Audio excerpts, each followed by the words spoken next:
Hello दोस्तों, चलिए start करते हैं हमारी आज की यह स्टोरी। यह स्टोरी शुरू होती है जब मैं घर से गुस्से में बड़बड़ाते हुए निकल आया था और बस स्टैंड की तरफ आगे बढ़ने लगा। मैं मन ही मन बड़बड़ा रहा था, पता नहीं कितने पैसे छुपा के रखे हैं, लेकिन मेरे लिए एक बाइक नहीं ले सकते। अब मैं यहाँ से चला जाऊँगा और तब तक वापस नहीं आऊँगा जब तक मैं खुद के पैसों से बाइक नहीं खरीद लेता। इतना सोच ही रहा था तभी मेरे पैर में मुझे कुछ चुभने का एहसास हुआ। नीचे देखा तो समझ आया कि जल्दबाजी में पापा के जूते पहन आया हूँ। उन जूतों में कील उभरी हुई थी जो मेरे पैर में बार बार घाव किए जा रही थी, लेकिन उस समय गुस्सा अधिक था तो मैं बड़बड़ाते हुए आगे बढ़ गया। एकाएक मुझे याद आया कि मैं पापा का पर्स भी साथ ले आया हूँ। मेरी खुराफाती दिमाग में एक ख्याल आया, क्यों ना आज पापा का पर्स चेक किया जाए, जिसे आज तक उन्होंने किसी को हाथ तक नहीं लगाने दिया था। पता नहीं कौन सा खजाना छुपा है इस पर्स में जो किसी को हाथ नहीं लगाने देते थे। जब मैंने पापा का वह पुराना पर्स खोल कर देखा तो उसमें पैसे तो नहीं मिले, लेकिन पैसों की जगह पर एक डायरी रखी हुई थी। तब मैंने सोचा, ओह, तो यह खजाना छुपा रखा है। मैं समझ रहा था कि यहाँ पापा ने लिखा होगा कि किस से कितने पैसे लेने हैं और किस को कितने पैसे दिए हैं, लेकिन मैं गलत था। जब मैंने उस छोटी सी डायरी का पहला पेज खोल कर देखा तो वहाँ पर जो लिखा था वह थोड़ा सीरियस कर देने वाला था। डायरी में जो लिखा था उसे पढ़ने के बाद मेरे चेहरे पर जो एक्सप्रेशन थे वह गायब हो चुके थे, क्योंकि डायरी में वैसा कुछ नहीं था जैसा मैं सोच रहा था। वहाँ पर उन पैसों का हिसाब लिखा हुआ था जो अलग अलग कामों के लिए अलग अलग लोगों से उधार लिए गए थे। उस लिस्ट में कंप्यूटर के नाम पर भी पैसे लिखे गए थे। कुछ यूँ लिखा था, 50,000 बेटे के कंप्यूटर के लिए। यह वही कंप्यूटर था जिसे मैं आज तक यूज कर रहा हूँ, लेकिन मुझे यह पता नहीं था उस कंप्यूटर को खरीदने के लिए पैसे कहाँ से आए थे। लेकिन आज पता चल रहा था।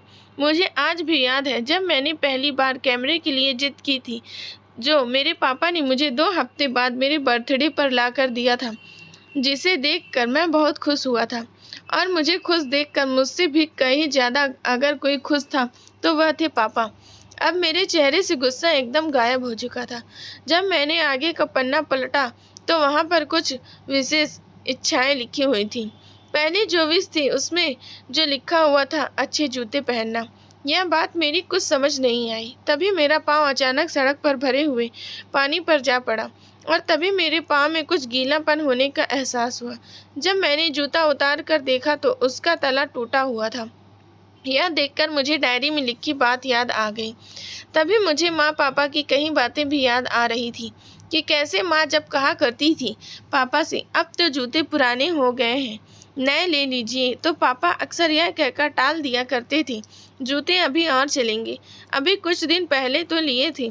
मुझे आज समझ आ रहा था कि कितने दिन और चलेंगे। साथ ही साथ यह भी समझ आ रहा था कि पापा पर्स क्यों छुपा कर रखते थे। तभी उस डायरी को पढ़ते हुए बस स्टैंड पर पड़ी बेंच पर आकर बैठ गया। अब उस डायरी का आखिरी पन्ना बचा हुआ था। उस पन्ने को जब मैंने पलट कर देखा तो वहाँ कल की डेट लिखी हुई थी। तारीख के नीचे लिखा हुआ था 50,000 रुपये बाइक के लिए। बस इतना पढ़ा और दिमाग सन्न रह गया।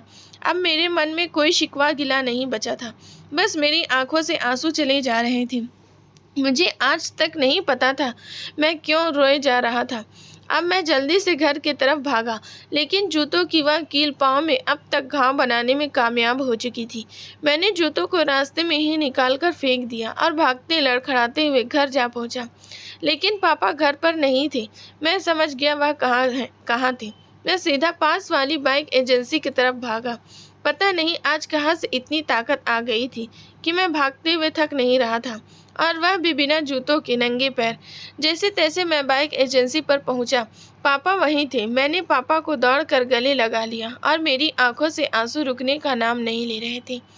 पापा को समझ नहीं पा रहे थे आखिर क्यों रो रहा है, मैं क्यों रह रहा हूँ। मैंने पापा से कहा, पापा मुझे मोटरसाइकिल नहीं चाहिए, आप अपने लिए जूते ले लीजिए। अब आज से मैं जो भी करूँगा अपनी मेहनत से अपने बलबूते पर पढ़ कर करूँगा। दोस्तों, बस इतनी सी थी ये कहानी।